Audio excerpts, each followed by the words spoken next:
We light our chalice flame. As chalice flames are lit in our brother and sister congregations across the world, and as we light it, we will hear words from Jacob Trapp.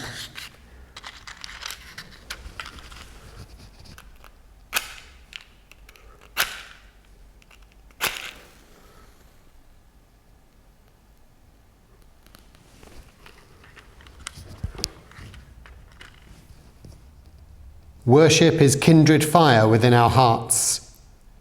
It moves through deeds of kindness and acts of love. Worship is the mystery within, reaching out to the mystery beyond. It is an inarticulate silence, yearning to speak. It is the window of the moment, open to the sky of the eternal.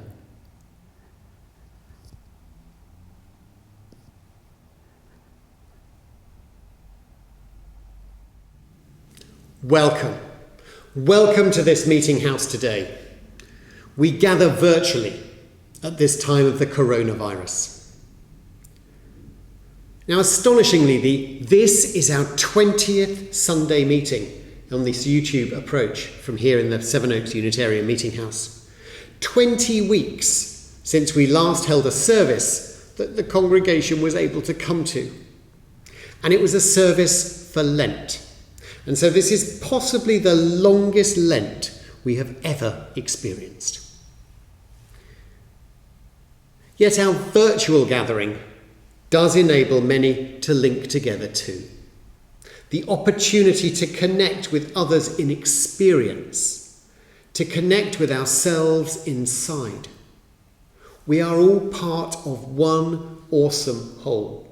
We are all linked together. We watch this together in community. I bid you a very warm welcome. This time, this space is yours. Welcome this day.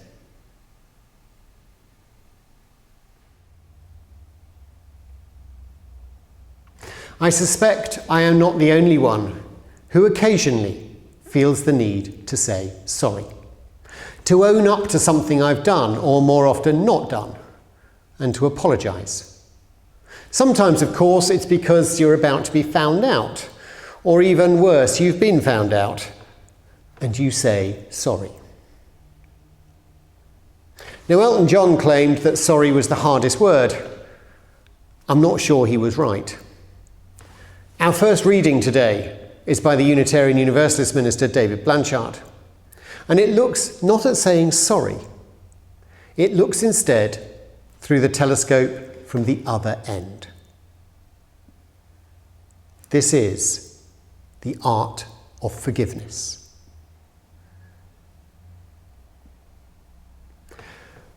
Forgiveness is a somewhat reckless, typically illogical act, a leap of faith, if you will.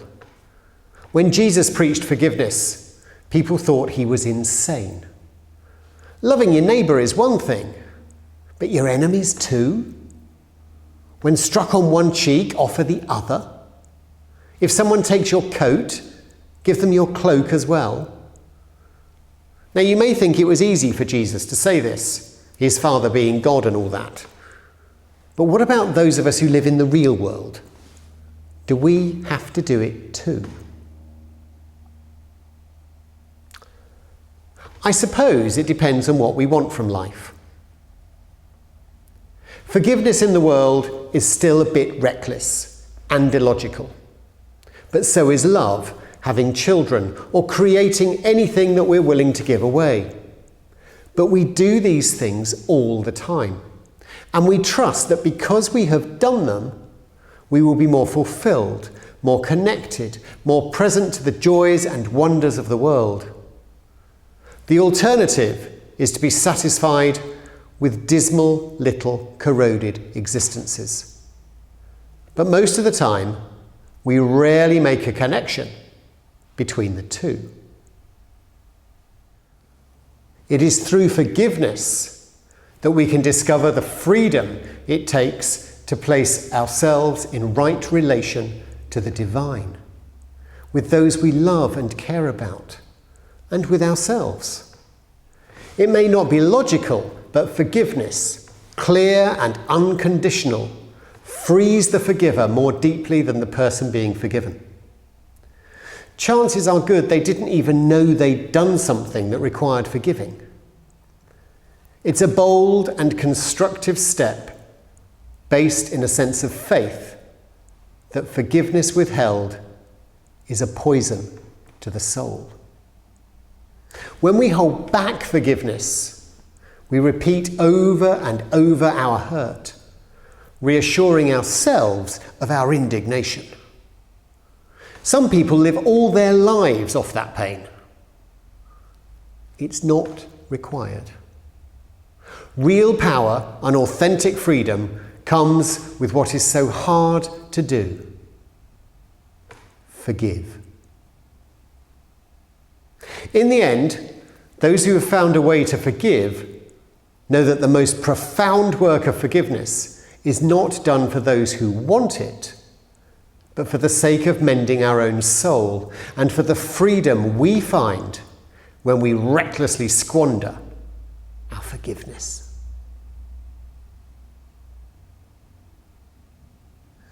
The words of David S. Blanchard.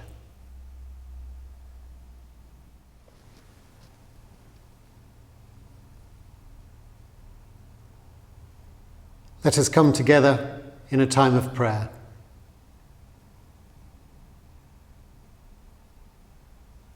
In this bewildering time of connection and disruption, we know we are not self-contained, self-sufficient, self-explained. From hidden springs we are sustained as we emerge from mystery and move ahead through mystery to find and grasp our destiny. We seek a clearer and a broader view, to know the meaning of our unity with all those whose help has raised us up and all whom we in turn can help, that we might reach out with care to those that lack the words to ask. We see the courage and the vibrant will to build a world of care, justice and truth, of joy and sympathy and love.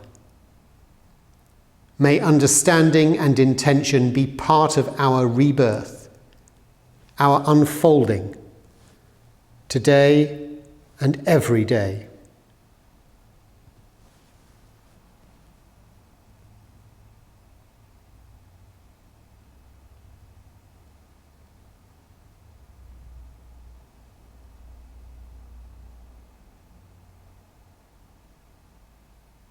The words of our final prayer will be on the screen. You may wish to follow.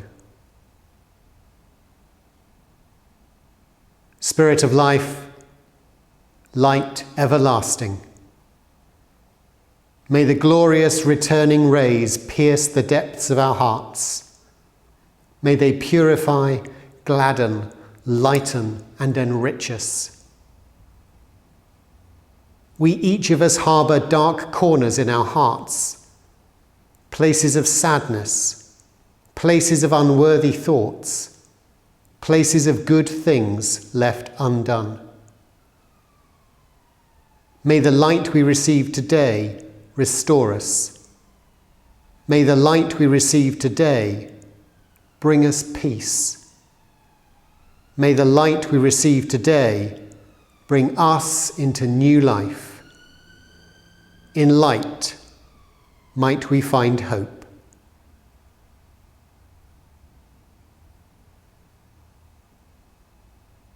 Amen.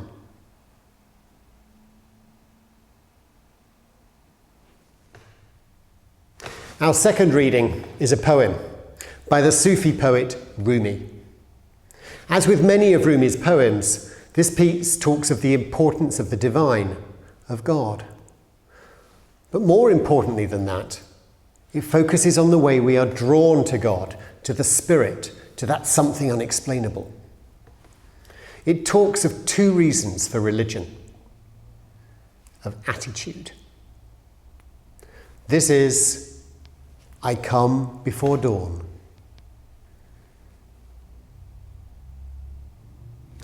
Muhammad said, I come before dawn to chain you and drag you off.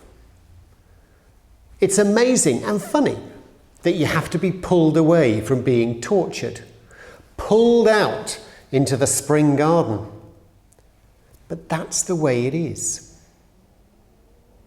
Almost everyone must be bound and dragged here. Only a few come on their own. Children have to be made to go to school at first. Then some of them begin to like it. They run to school.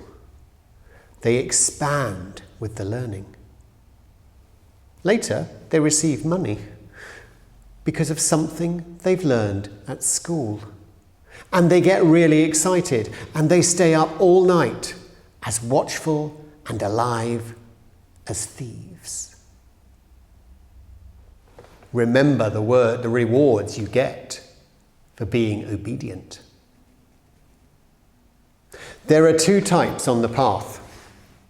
Those who come against their will, the blindly religious people, and those who obey out of love. The former have ulterior motives. They want the midwife near because she gives them milk. The others simply love the beauty of the nurse.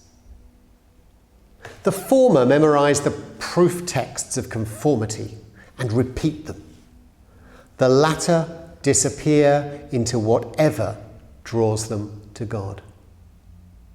Both are drawn from the source. Any movings from the mover. Any love from the beloved.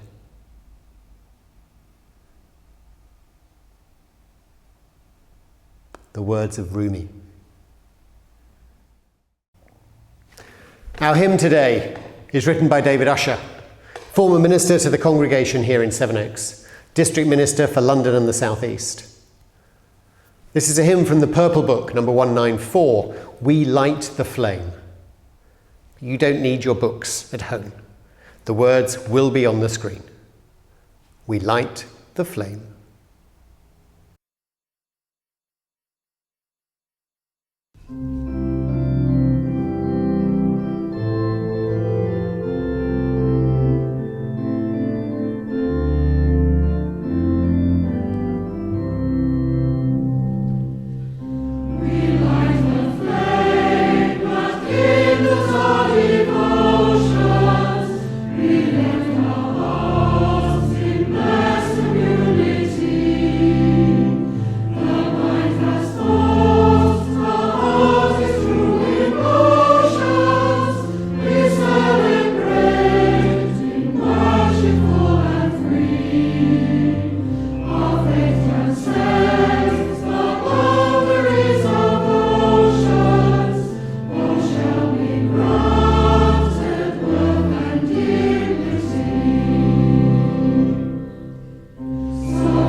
As much as I try to avoid constant references to the uncertainties of COVID-19, I find myself drawn each week to recognise an element of it.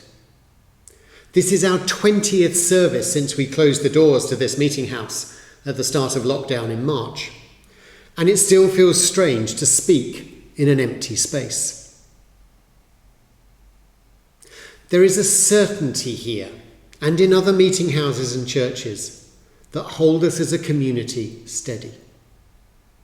These are places apart, yet also places connected, where we can meet with friends, with strangers, with neighbours all. These are spaces where we can be alone with our thoughts, or we can share them with others, where we can find our connection to the divine, to our inner selves, to the wonders of the universe. Now we are working on how and when we might reopen here. Others already have to some degree. But we recognise that even then, the experience will never be the same as it was, not for some time yet. And with lockdown delays this week and a rolling back of some of the unlock in some areas, we remain in a place of uncertainty.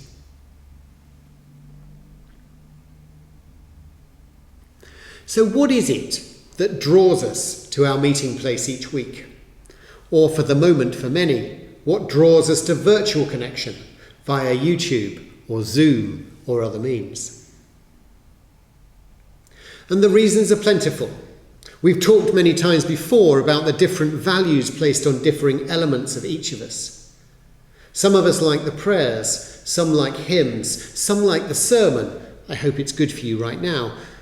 Some just need time to reflect, to connect with others, to connect with themselves, to connect with the divine. Some just want coffee and a biscuit. Some will simply embrace being in the silent church. And all these things, or just some, are the reason we might want to connect in some way each Sunday. And they are all perfectly valid.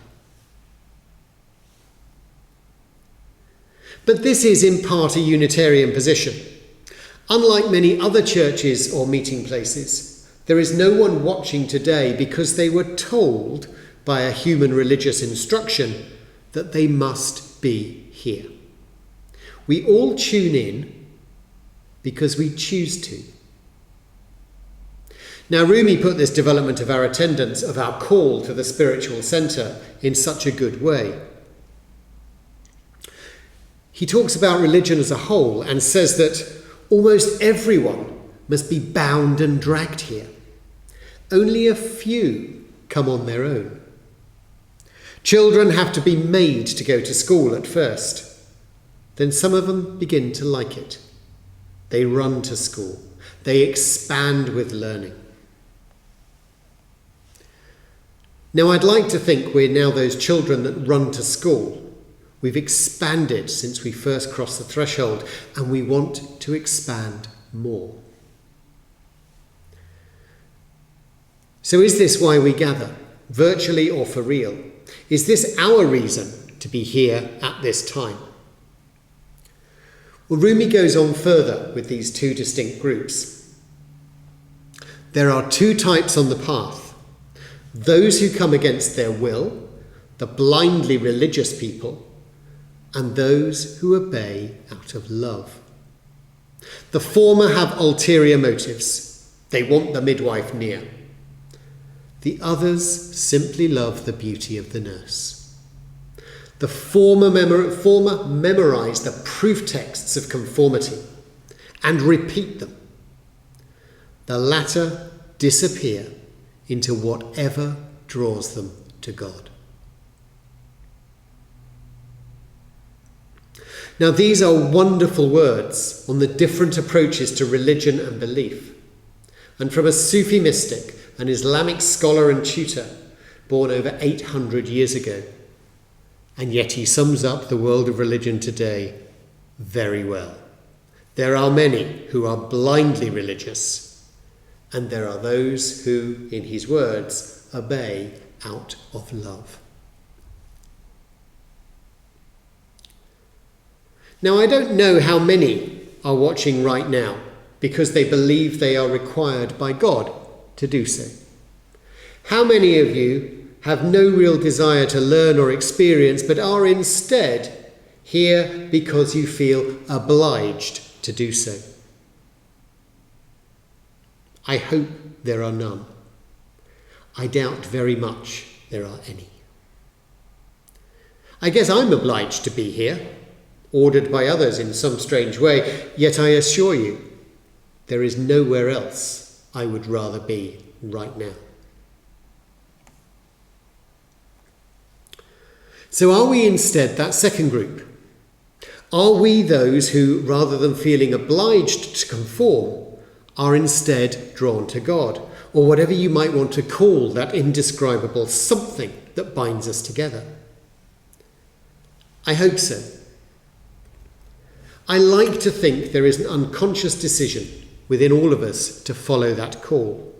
We are here not through conscious obligation, but instead through a perhaps unexplainable pull or push along our individual and communal paths. Why are we here? Well, perhaps we cannot completely explain it. Maybe it is so deep within us, it really is just because.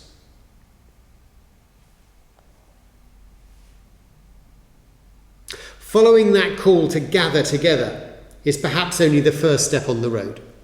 It's the start of brushing away the doors to the heart, of polishing the gate to the soul, of letting that inner spring garden, as Rumi put it, that place of the divine, become available to us. And what to do once we're settled in that garden? Well, that's when the real work begins. We are the gardeners, the maintaining the world, maintaining this place of God, and bringing heaven here on earth through our intentions, our actions, our relations with others. And that means, wherever possible, acting with the intention of bringing love to the world, not just on Sundays, but at all times as we live our lives. Bring love to the world and ourselves at all times.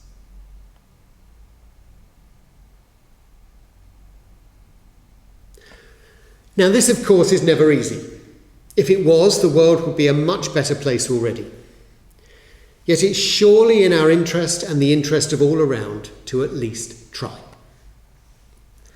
In our first reading today, David Blanchard's piece about the art of forgiveness was a think piece considering the various advantages of forgiving, the benefits of making forgiveness a priority. And David said this: "It's through forgiveness that we can discover the freedom it takes to place ourselves in the right relation to the divine, with those we love and care about, and with ourselves. It may not be logical, but forgiveness, clear and unconditional, frees the forgiver more deeply than the person being forgiven." And it's this idea of placing ourselves in right relation with the divine that's highlighted for me. Through this attempt and practice to make forgiveness an everyday part of our lives, we're teaching ourselves to overcome the superficial. And that brings us closer, in right relation, to God or the all that is.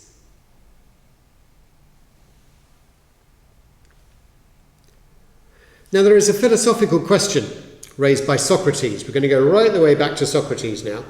And it was recorded by Plato, because Socrates didn't write anything. But this was a question raised by Socrates, where the question is asked, is a thing good because it is loved by the gods? Or do the gods love what is good? Is a thing good because it is loved by the gods? Or do the gods love what is good?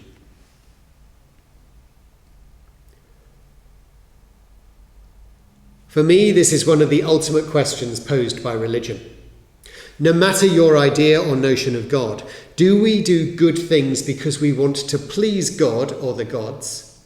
Or do we do good things simply because they are good? Just because we know deep in our hearts that there is no other way. Just because. So why do we forgive? Is it because God or Jesus or another teacher tells us to? No. It's because we know it is the right thing to do. And we know that both we and those we forgive will be better off as a result. It may not seem so at the time, but we know deep down that forgiveness is so much more positive than resentment and far more constructive. Now, forgiveness is, of course, just one of the deeper practices we might try to maintain simply because we know it is right. Charity, loving our neighbours as ourselves, helping others, calming tensions, creating a world that is fair for all. Each of these practices, and many more, are demonstration of how we recognise the oneness of creation. Each of these practices enables a greater connection to the all that is. God, if you wish, the universal connection perhaps. This is what it means to connect to the divine.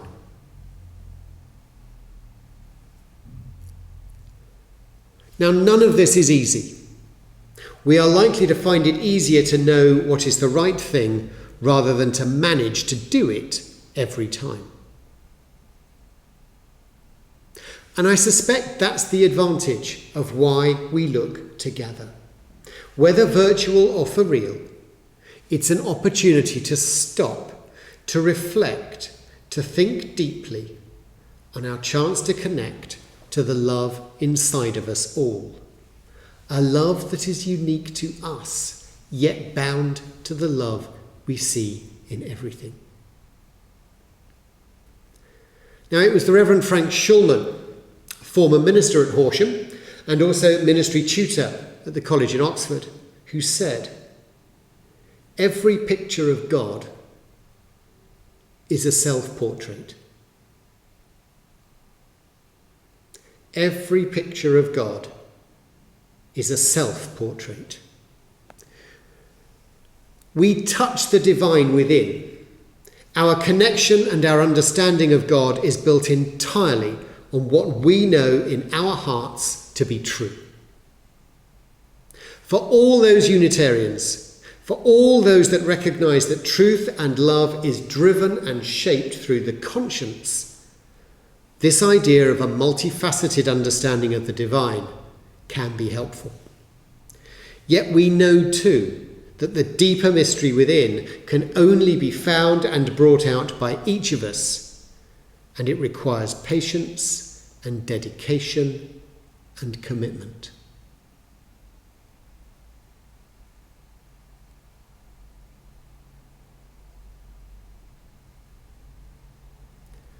Our Sunday routines are not the same as they were before. They won't be back to usual anytime soon. Our connection and our sharing, however, differs on so many levels.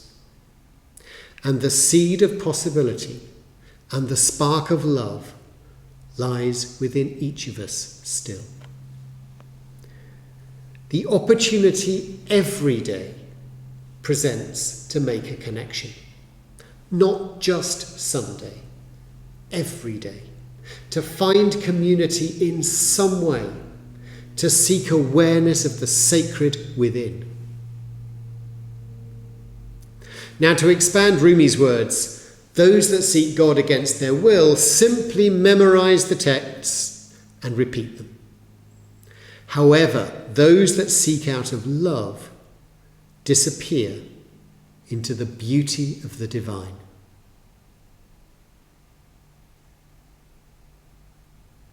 For whatever reason we gather, for whatever reason we come together in some way, May the mystery within us guide us on our path to making a better world. Not because we are obliged to, not because we are told to, but because deep in our heart we know to feel the divine. Just because.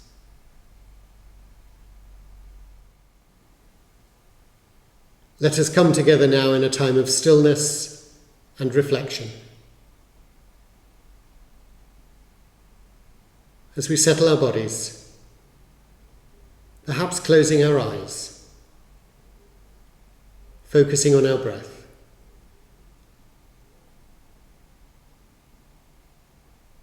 I shall speak some words. I shall strike the singing bowl.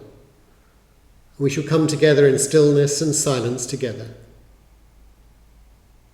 Our silence will be broken with music to continue our reflections. As we settle our bodies.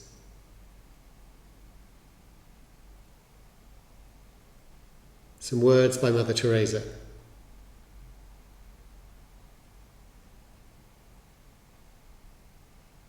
The fruit of quietness is prayer. The fruit of prayer is faith. The fruit of faith is love. The fruit of love is service. The fruit of service is peace.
Some closing words. Spirit of life, we give thanks for your presence, for light and for love, for night and for change. Our worship is over, but our service continues. As we depart from this virtual space, may there be peace among us all, now and forever. Amen.